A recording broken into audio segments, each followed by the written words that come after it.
우리 주님의 놀라운 평화가 여러분의 심령과 가정과 일터 위에 흘러 넘치시기를 축복드립니다. 앞뒤 좌우에 있는 교우 여러분들께, 또 가정에서는 곁에 있는 가족들에게 축복의 인사를 좀 해주십시오. 건강하게 다시 보아서 행복합니다. 감사합니다. 반갑습니다. 네. 이 어려운 코로나 팬데믹의 시대를 건강하게 또 성령의 은혜 가운데 충만하게 승리하시기를 축복드립니다. 세계 최고의 발명가 하면 아마 많은 분들이 익숙한 이름 토머스 에디슨을 떠올리시리라 생각됩니다. 그의 명성답게 그는 1093개의 발명 특허를 가지고 있죠. 그 중에는 세계 어디서나 쓰는 백열등을 비롯한 우리가 알고 있는 수많은 익숙한 발명품들이 있습니다. 그는 얼마나 미국인들에게 사랑을 받는지 여러 곳이 그의 이름을 딴 도시와 거리를 가지고 있는데요. 우리 뉴저지에도 여기 팔팍에서 오크로 오시는 길에 208을 타지 않으시고 46번을 타고 오시다 보면 에디슨시를 지나오실 겁니다. 원래 그 타운의 이름은 다른 것이었는데 근처에 같은 이름의 타운이 또 있어서 이름을 바꾸기로 하고 후보를 받았는데, 당시 가장 많이 들어온 이름이 이제 토머스 에디슨과 에브라함 링컨의 이름을 딴 에디슨 시리, 또 링컨 시리였다고 합니다. 투표 결과 에디슨이 가장 많은 지지를 받아서 지금처럼 에디슨이라는 타운 이름이 붙은 것인데요. 에이브라함 링컨과 어깨를 나란히 하는 그 에이브라함 링컨을 좀 이기고 타운의 이름이 된 것이 바로 이 토머스 에디슨의 이름이기도 합니다. 그는 그 발명에 얼마나 몰두를 했든지 일상의 이런저런 일들을 잊어버리는 것으로 유명했습니다. 유명한 일화가 하나 있죠. 은행에 가서 줄을 서 기다리는 동안 계속해서 발명 아이디어를 골몰이 생각을 하다가 자기 순서가 되었는데 은행 직원이 이름을 물으니까 떠올리지를 못했다는 것이죠. 내 이름이 결국은 자기 이름을 기억하지 못해서 그만 아무 일도 보지 못하고 그냥 돌아갈 수밖에 없었다 하는 그런 이야기가 있습니다. 그토록 뛰어난 천재가 왜 자기 이름도 잃어버리는가?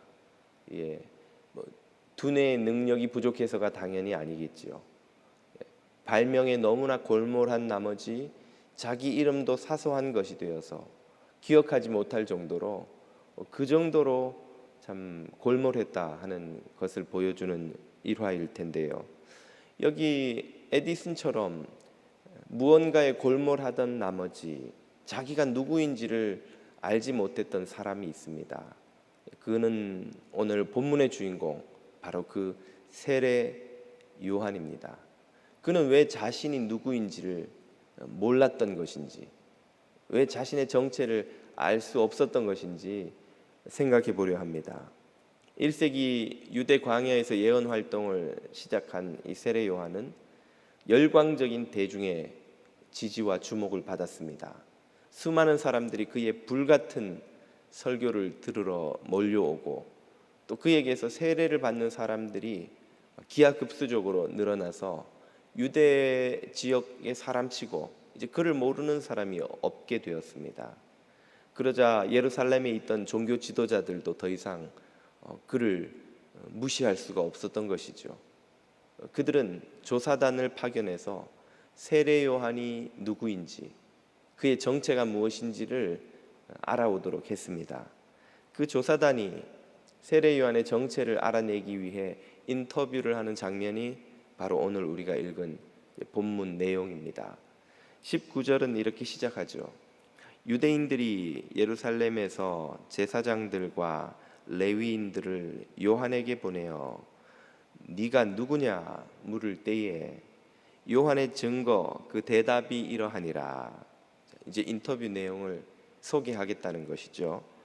요한이 드러내어 말하고 숨기지 아니하니, 드러내어 하는 말이 나는 그리스도가 아니라 한데, 조사단이 던진 첫 번째 질문, 네가 누구냐 하는 질문 속에 들어있었던 의미는 네가 사람들이 기다리고 있는 그리스도냐 하는 것이었죠.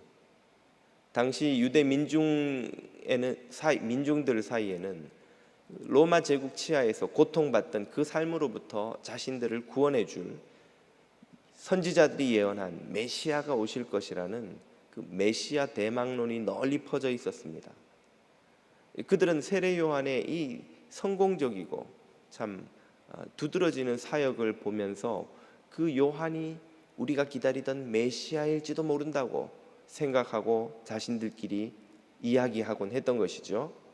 그런 분위기를 잘 알고 있던 이 조사단이 네가 사람들이 말하고 있는 그 그리스도가 맞느냐 하고 물은 것입니다. 그에 대해서 세례 요한은 나는 그리스도가 아니라 하고 답하죠. 이어서 두 번째, 세 번째 질문을 조사단이 던집니다. 21절, 또 그들이 묻되 그러면 무엇? 네가 엘리야냐? 가로되 나는 아니라. 또 묻되 내가 그 선지자냐? 대답하되 아니라. 이 두 번째, 세 번째 질문을 던진 이유를 먼저 좀 설명을 덧붙여야 합니다. 왜 엘리야냐라고 물었을까? 그것은 말라기 선지자의 예언 때문입니다. 말라기 4장 5절을 보면 보라, 여호와의 크고 두려운 날이 이르기 전에 내가 선지 엘리야를 너희에게 보내리니 하는 구절이 있죠. 이 구절을 잘 기억하고 있던 유대인들은 메시아 그리스도가 오실 때, 그 마지막 때가 되면 선지자 엘리야도 오실 것이다. 선지자 엘리야는 구약에서 에녹과 더불어서 이 세상에서 죽지 않고 바로 하늘로 승천한 두 사람 중에 하나죠. 그가 죽지 않았기 때문에 그는 그 모습 그대로 다시 이 땅에 오실 것이라는 기대가 민중들 사이에 퍼져 있었습니다. 말라기가 그 근거였죠. 그래서 이 조사단은 세례 요한에게 네가 그 예언된 오실 선지자 엘리야냐? 이렇게 물었던 것입니다. 세 번째로 그 선지자냐라고 물었던 것은 왜일까요? 이 역시 신명기에 있는 예언 때문입니다. 18장 18절 여호와의 말씀이죠. 내가 그들의 형제 중에 너 모세와 같은, 모세에게 하시는 말씀이니까, 모세와 같은 선지자 하나를 그들을 위하여 일으키고 내 말을 그 입에 두리니 내가 그에게 명하는 것을 그가 무리에게 다 고하리라. 이 세 번째 그 선지자가 가리키는 것은 이 신명기에 예언된 모세와 같은 선지자를 말하죠. 자, 엘리야가 아니라면 모세와 같은 선지자도 오리라 했으니까 그러면 네가 바로 그 모세와 같은 선지자냐? 이렇게 물었던 것입니다. 세례 요한은 자신이 그리스도도 아니요, 그 예언된 엘리야도 아니요, 또 예언된 모세와 같은 그 선지자도 아니다라고 답을 했는데, 그가 거두고 있었던 성과를 생각해 본다면 이 어마어마한 대중들의 열광과 지지, 그가 끼치는 영향력을 고려해 본다면 그가 구약에 예언된 이 선지자 중에 하나가 아닐까 하고 그 스스로 생각해 봤을 법하지 않습니까? 와, 내가 하는 설교를 사람들이 이렇게 열광적으로 듣다니, 내가 베푸는 세례를 이렇게 많은 사람들이 받으러 와서 받고 또 나를 따르다니, 그들 중에는 서민들도 있지만 뛰어난 학식 있는 자들, 고위 관리들, 이 사회 지도자들도 많이 있고, 이 정도의 사람들의 열광과 지지를 고려하면 내가 구약의 그 엘리야나 모세 같은 선지자의 역할로, 모습으로 지금 여기에 와 있는 게 아닌가? 이런 생각을 요한이 왜 안 해봤겠냐는 것입니다. 해봤을 법도 하고, 만약 그가 그렇게 생각해보고 그런 결론에 도달해서 내가 그중 하나일 수 있겠다라고 생각하여 이 조사단의 질문에 예스라고 한마디만 답을 하면 어떤 일이 벌어지겠습니까? 지금 대중들의 열광적 지지는 이전과는 비교도 할 수 없을 정도로 더 어마어마하게 그 규모가 커져가겠죠. 사람들 사이에서 그가 엘리야라 하더라, 그가 그 모세와 같은 선지자라 하더라. 그것이 예루살렘의 종교 지도자들이 보낸 조사단에 의해서 공식적으로 판정이 났다면 더더군다나 엄청난 범접할 수 없는 권위와 영향력이 그에게 주어졌겠지요. 그랬다면 세례 요한은 그가 하고자 했던 그 어떤 일이든 어떤 사역이든 마음껏 더욱더 큰 영향력을 가지고 할 수 있었을 것입니다. 그런데 그는 자신이 아니라는 거예요. 엘리야도 아니요, 모세와 같은 선지자도 아니요, 더더군다나 그리스도는 더욱 아니요. 그런데 그를 향한 예수님의 평가를 보면 그의 생각이 틀렸다는 것을 알 수 있습니다. 그가 뭘 몰라도 한참 모르고 있었다는 것을 확인할 수 있죠. 마태복음 17장으로 가보겠습니다. 예수님이 말씀하십니다. 내가 너희 제자들에게 말하노니 엘리야가 이미 왔다. 왔으되 사람들이 알지 못하고 임의로 자기들 마음대로 대우하였다. 거기에는 종교 지도자들의 세례 요한을 향한 비난과 공격, 그리고 요한 안티파스에 의한 그의 투옥과 결국에는 목베어 죽이는 흉악한 짓까지도 포함되지요. 그들이 그렇게 한 것처럼 인자도 이와 같이 그들에게 고난을 받으리라 하시니 그제서야 제자들이 예수께서 말씀하신 것이 세례 요한인 줄을 깨달으니라.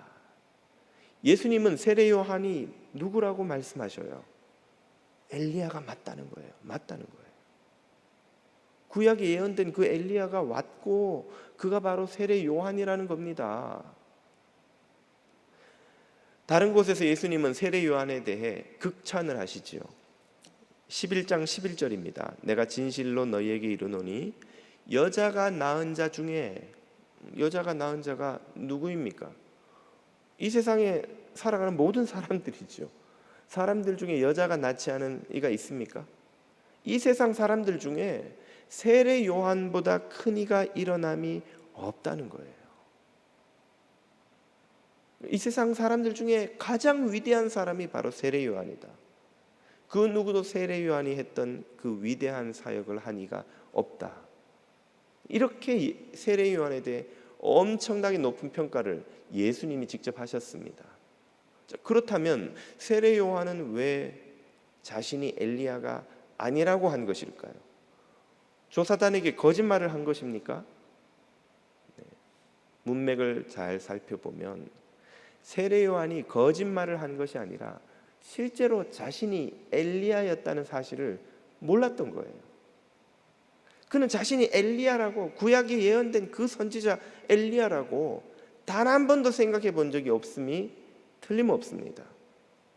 그는 단호하게 자신이 엘리야라는 사실을 부인하는데 예수님이 후에 자신을 엘리야로 평가하리라는 사실을 꿈에도 몰랐을 것이 틀림없습니다. 왜 그는 자신의 정체를 알지 못했을까요? 예수님에 대해서 예언하러 온 그가, 예수님에 대해서 알고 있는 그가, 사람들에게 하나님의 뜻을 알려주려고 했던 그가, 사람들이 알지 못하는 하나님의 원대한 구원 계획을 선포하려 온 그가 정작 자신이 누군지는 전혀 알지 못하고 있는 이유가 무엇일까요? 이후의 문맥을 쭉 읽어보면 그의 마음이 두 가지에 완전히 빼앗겨 있기 때문입니다.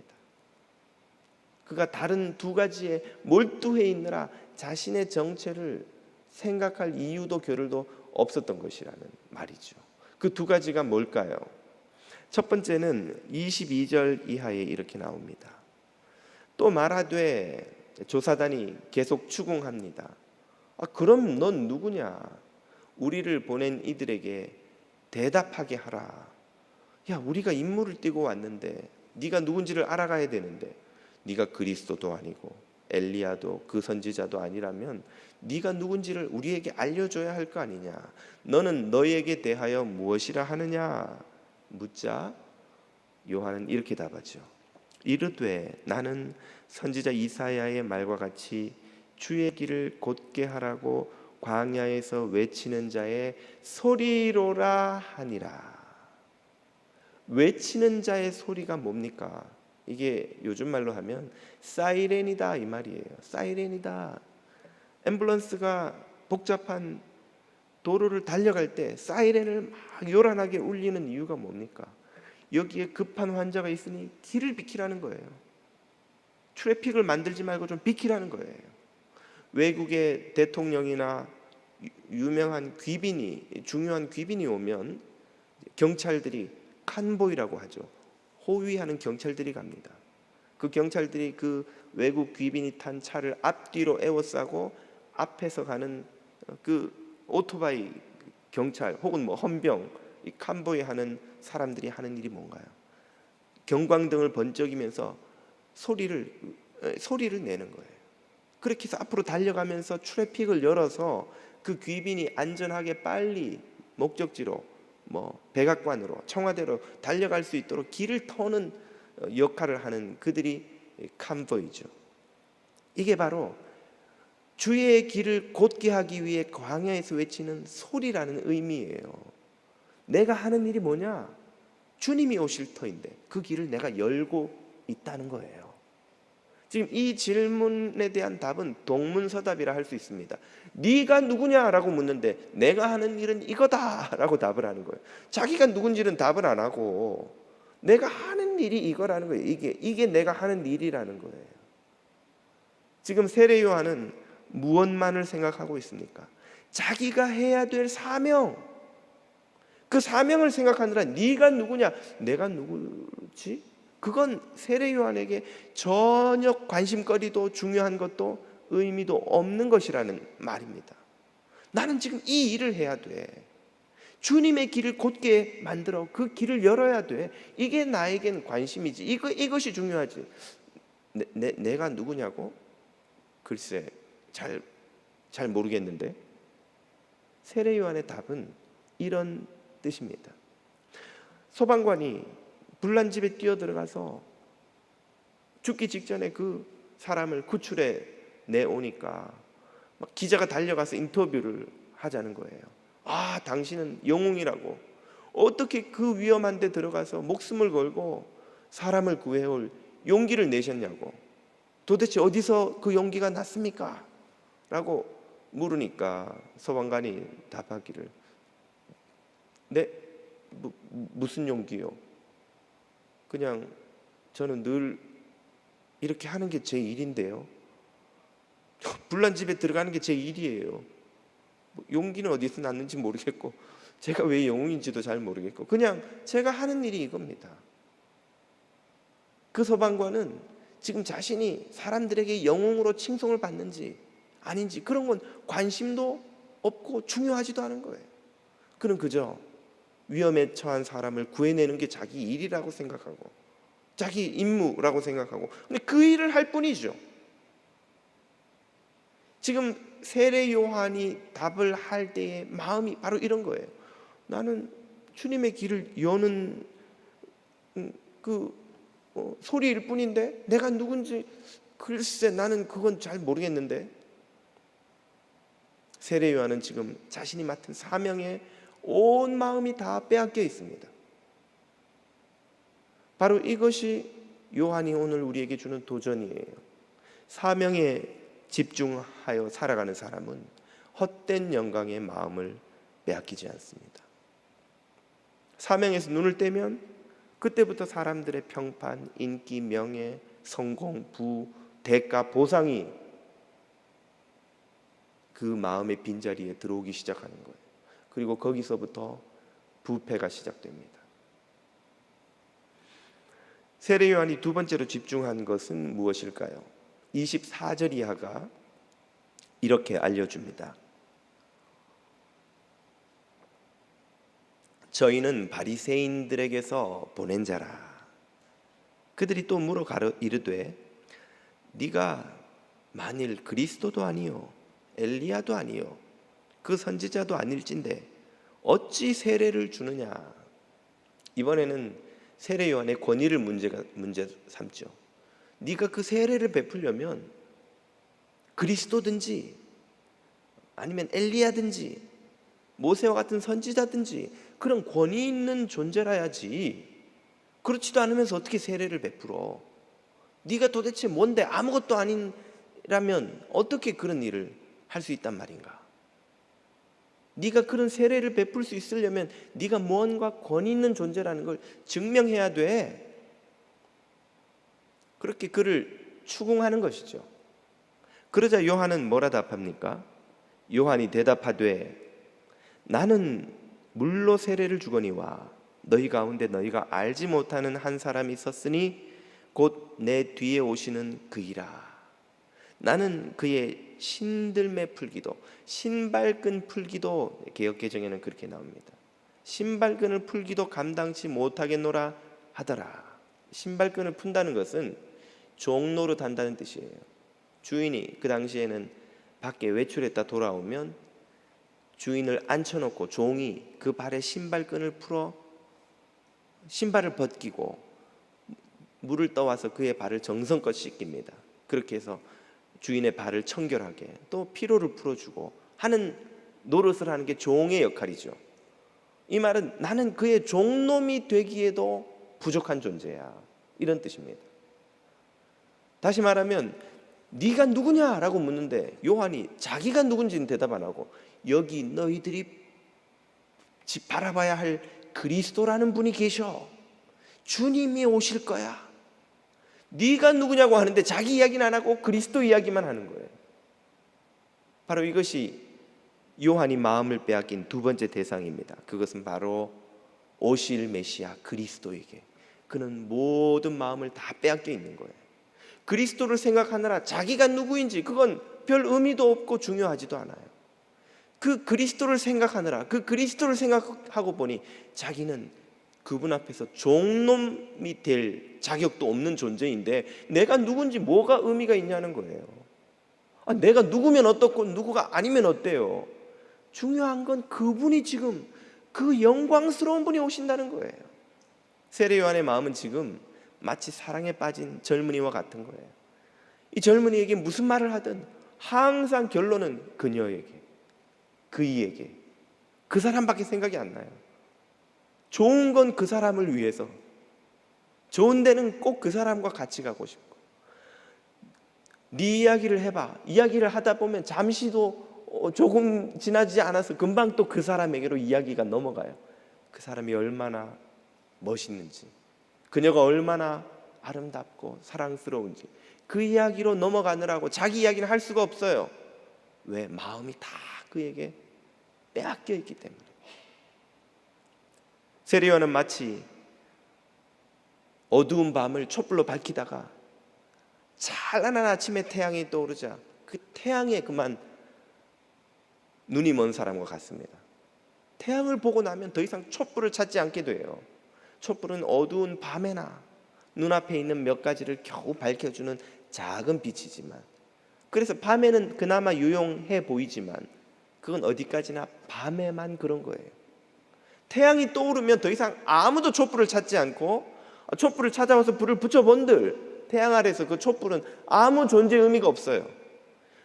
온 세상을 밝히는 태양이 구석구석 빈 곳이 없이 세상을 밝혀주고 있는데 촛불을 못하러 켜면 누가 찾으면 그 촛불이 있은들 무슨 의미가 있겠냐는 거죠.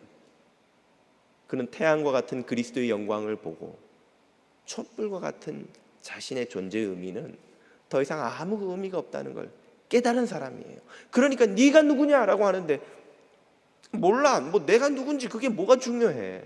지금 태양이 떠올랐는데 그리스도의 영광이 여기 임하였는데 그분 앞에서 나는 종놈이 되기에도 부족한, 아니 그런 존재조차도 안 되는 존재인데 내가 누군지를 나는 생각해 본 적도 없고 너희가 자꾸 물어봐야 나는 뭐라고 답해야 될지도 모르겠어. 그건 모르는 일이야. 의미가 없어. 왜 자꾸 내가 누군지를 물어. 여기 태양이신 그리스도가 너희들 앞에 나타나실 터인데, 세례 요한은 그의 온 마음을 모두 그리스도에게 빼앗긴 사람입니다. 그의 마음이 온통 그리스도에게로, 그의 마음이 온통 주가 맡기신 그 사명에게 가 있는 사람이기 때문에 자기가 누군지를 잊어버린 사람인 거예요. 자기가 엘리야인지 아닌지 아무 관심도 없고 물어본 적도 없고, 내가 이 정도 성과를 거뒀으면 엘리야 정도 대접을 받아야 되는 건 아니야? 모세와 같은 선지자 근처까지 내가 이 정도면 거둔 거 아니야? 이런 식의 자기 이해를 세례 요한은 해본 적이 없는 거예요. 그러니까 이 사람들이 엘리야가 아니냐? 무슨 소리? 내가 왜 엘리야야? 모세와 같은 선지자가 아니야? 뜬금없이 모세는 내가 모세고 아니고 아니기도 하지만 그게 무슨 의미가 있어? 이것이 바로 세례 요한의 반응입니다. 이토록 예수 그리스도께서 여자가 낳은 자 중에 그보다 큰 이가 없다 했던 세례 요한, 예언된 엘리야가 바로 그라는 평가를 받았던 세례 요한조차도 그리스도 앞에서는 자신은 종놈조차 될 수 없는 보잘것없는 자라고 고백하고 있는데, 안타깝게도 오늘날 한국 교회에는 그리스도 앞에서 자신이 주인인 양 하는 이들이 얼마나 많은지요. 세례 요한은 우리의 마음에 큰 경종을 울리고 있는 것입니다. 지난주에 어느 교우께서 이름만 대면 알만한 한국의 유명 대형 교회의 그 역사 박물관에 관한 영상을 보내주셨더라고요. 쭉 보니까 그 교회 역사 박물관인데 실제로 그 안에는 교회의 역사는 얼마 없고 대부분 그 교회의 원로 목사님의 생애 기록이 가득하더라는 거예요. 그 원로 목사님의 일대기를 애니메이션으로 만들어서 아이들에게, 찾아온 아이들에게 보여주고, 생애 단계를 이렇게 다 업적과 성과와 이런 걸 다 묘사해서 자세히 기록해 놓고, 그 중에 중요한 장면들은 미니어처로 만들어서 그 목사님이 하셨던 일을 이렇게 실제로 눈으로 볼 수 있게 그렇게 만들어 놨더라는 거예요. 역사 박물관이 아니라 원로 목사님 박물관이 있더라는 것이죠. 그리고는 교회 행사 때마다 그 목사님의 등신대를 만들어서, 그 여러분 무슨 셀폰 매장에 가면은 유명 연예인들의 키만큼 이렇게 만들어 놓은 그런 그 입간판 있지 않습니까? 그걸 원로 목사님 걸 만들어서 교인들이 그 옆에서 이제 사진을 찍을 수 있게 이렇게 해주고 그러더라는 거예요. 목사님을 워낙 존경하니까 그런가 보지라고 생각할 수도 있겠으나, 이 유명 교회가 최근에 한국 사회에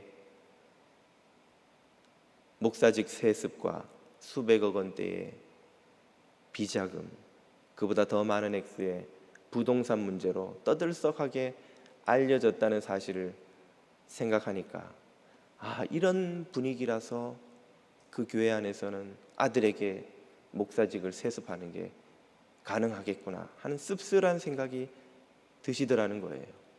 그래서 한번 보라고 저한테 보내주신 것인데,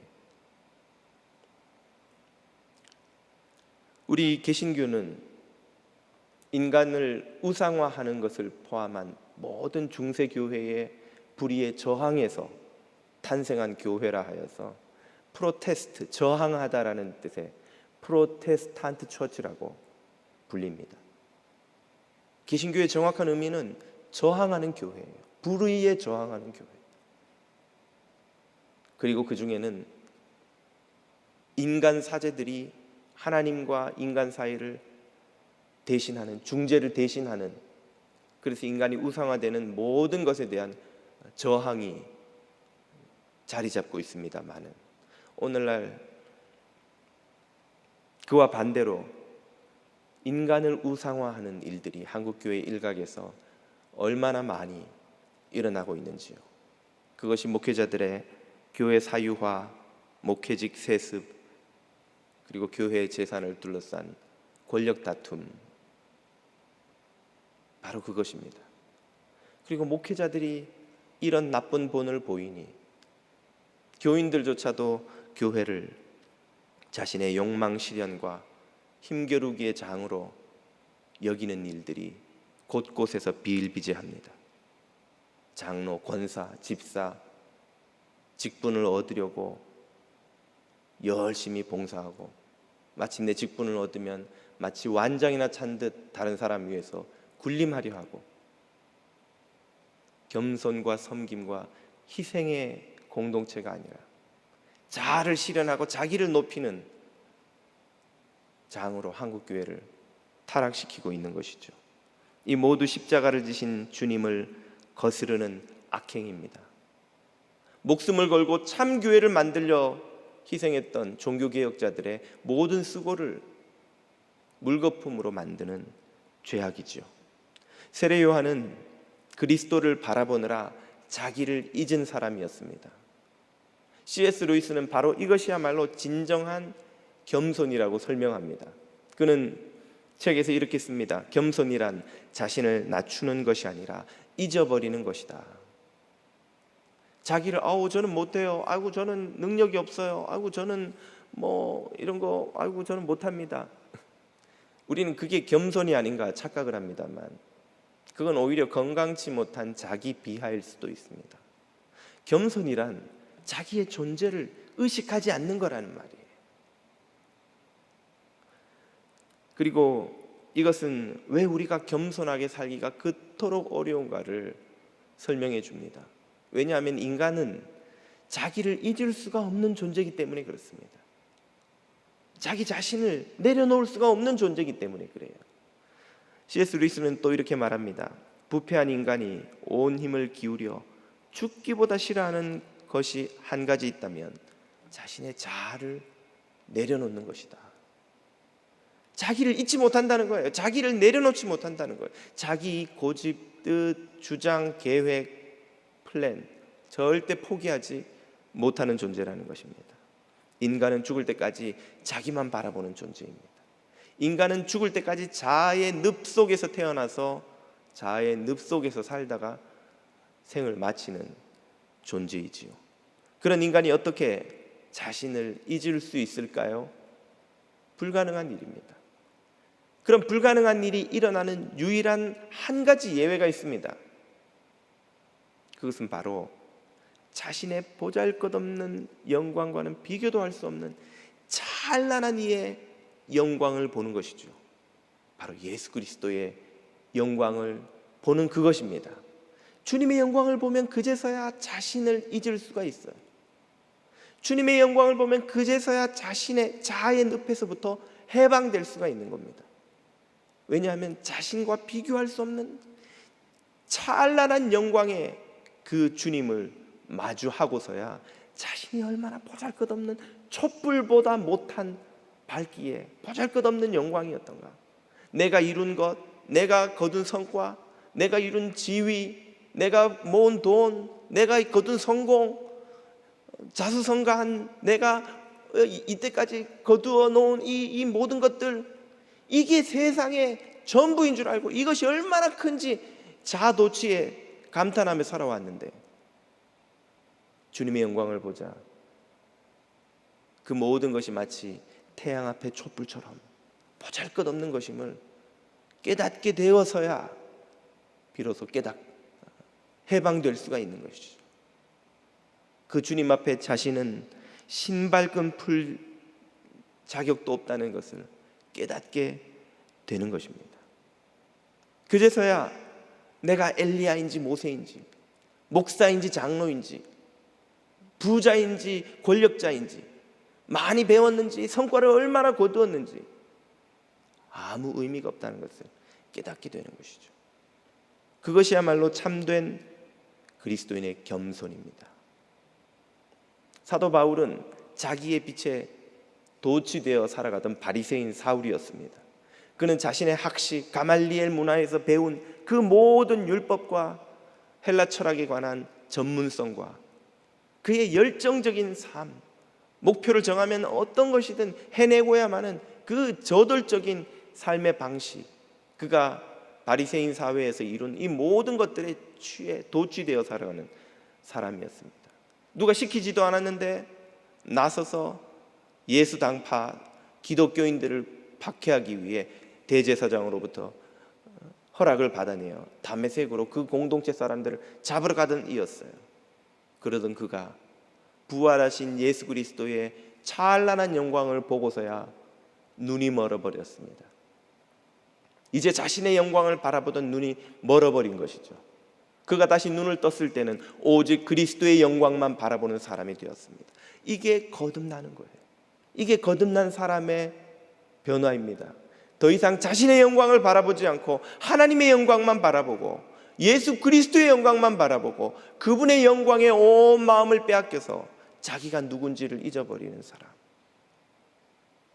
자기가 얼마나 대접받아야 하는지, 얼마나 높아져야 되는지, 얼마나 많이 이루었는지 더 이상 의미가 없다는 것을 깨달은 사람, 그들을 성경은 그리스도인이라고